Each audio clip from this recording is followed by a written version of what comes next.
तो बेटा एक माँ का वादा है आपके साथ, मैं खीर हद तक जाऊंगी चाहे मेरी जान चली, खीर हद तक माँ जाएगी। और यकीन जानो आपको पता चल जाएगा। जब मैंने पुलिस को देखा तो यकीन जाने मैं अपने काबू में न रही। यही सियालकोट की पुलिस जो हमारी मुहाफ़िज़ थी, इन्होंने मेरी इज्जत पर हाथ डालने की कोशिश की, मेरे गिरेबान में हाथ डाला, मेरी चादर खींची गई, बाल खींची गई। मैं जब भी इनको देखूंगी ना, यकीन करो मेरे बस की बात नहीं। मैंने कहा डर जाओ माँ की बद्दुआ से, डर जाओ। मैं बस यही पैगाम देना चाहती हूँ कि डर जाओ, अल्लाह की लाठी बेटा बड़ी बेआवाज़ है।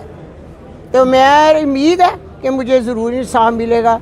अगर इन्होंने मेरे बेटे को 48 घंटों में बाहर ना लेके आए तो फिर देखें आगे से क्या होता है।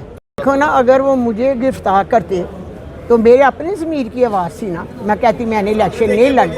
मैं तो खड़ी हूँ, मैं election लड़ूंगी।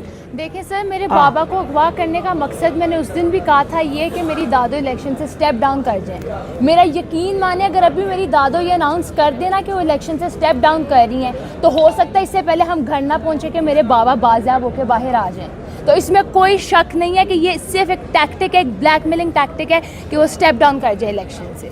I hope that answers your question. माँ जी, चीफ जस्टिस बार बार कह रहे हैं कि जिनका कोई प्यारा अगवा हुआ है, गुमशुदा हुआ है, वो मेरे पास आए। आप चीफ जस्टिस के पास नहीं जा रही हैं, आप हाई कोर्ट आ रही हैं, तो चीफ जस्टिस जब बुला रहे हैं तो आप क्यों नहीं जा रही वहाँ पर? क्यों नहीं जाके बताती? 1 मिनट में सारी कहानी बाहर आ जाएगी। मेरी बात सुन, मैं इधर से अपना इंसाफ देख लूँ, मैं इंशाल्लाह ताला उनके पास भी जाऊँगी। तो बेटा एक माँ का वादा है आपके साथ, मैं खीर हद तक जाऊँगी चाहे मेरी जान चली, खीर हद तक माँ जाएगी। और यकीन जानो आपको पता चल जाएगा। हाँ।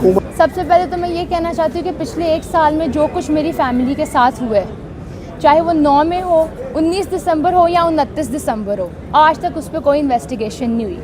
एक SHO तो दूर की बात, एक पुलिस का सिपाही तक मुअत्तल नहीं किया गया।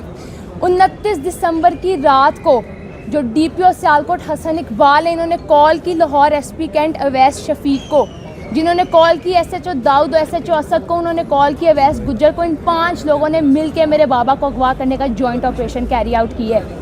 मैं उनकी इन 5 की लोकेशन निकलवाएं, पता चले ये 29 दिसंबर की रात को 10:30 से 12 बजे किधर थे। मैं उनकी बेटियों में यहाँ पे ये आप सबके सामने कह रही हूँ कि मुझे खदशा है कि मेरी बाबा के ऊपर इन्होंने इतना जुल्म किया है, उनके साथ इतना बुरा किया कि अभी उन्हें अदालत में पेश नहीं कर रहे। और कैफे ऐलान तो शरीक है इस जुर्म में, बराबर का शरीक है कि उन्होंने रिकॉर्ड टेम्परिंग की है और हम उनके खिलाफ इस्तिगासा करेंगे। अदालत के ऑर्डर्स के बावजूद मेरे चाचू इमरान डार कल 7 घंटे अदालत में पुलिस स्टेशन पे रिकॉर्ड चेक करे थे। DVRs के और सेफ सिटी प्रोजेक्ट के कैमरास हमें नहीं शो किए गए। मैं यहाँ पे ये कहना चाहती हूँ कि पुलिस बिल्कुल तावन नहीं कर रही, और अगर हमें इंसाफ के लिए जाना पड़ेगा तो हम चीफ जस्टिस ऑफ पाकिस्तान काजी फाइज ईसा साहब के पास भी सुप्रीम कोर्ट में जाएंगे। और ये मेरा पैगाम IG पंजाब के लिए है। सर, अवाम देख रही है, मैं चाहती हूँ कि यहाँ पे मैं ये बात कहूँ कि आप इस सूबे के लोगों को तहफ़्फ़ुज़ फराहम करने में नाकाम हो गए हैं। हिस्ट्री नेवर फॉरगेट्स, ना हम भूलेंगे ना आप भूलेंगे, कोई आपको भूलने नहीं देगा ये। Thank you so much. बेटा ये बताओ कि जिस तरह chief justice Peshawar high court ने जरताज गुल को तहफ़्फ़ुज़ फराहम किया, आप भी बेटी हो, तो आप चीफ जस्टिस पाकिस्तान से या चीफ जस्टिस हाई कोर्ट से क्या इस्तदा करोगी? उनको तो घंटों में इंसाफ मिल गया, आप लोग 7 दिनों से अदालतों के चक्कर लगा रहे हैं, आप लोगों की कोई सुनवाई नहीं हो रही। सर, सबसे पहले तो मैं जो जस्टिस बाकिर अली नजफी हैं उनकी बहुत शुक्रगुजार हूँ कि जिस तरह वो इस केस को प्रोसीड करें। हम बहुत होपफुल हैं और मैं पाकिस्तान की तमाम आला अदलिया से यही होप करती हूँ कि वो जिस तरह उधर जो जस्टिस इब्राहीम है उन्होंने जरताज गुल को रिलीफ दिया, वैसे ही मेरे बाबा का भी इंसाफ मिलेगा इंशाल्लाह। Thank you so much. आपका भी शुक्रिया अदा करते हैं।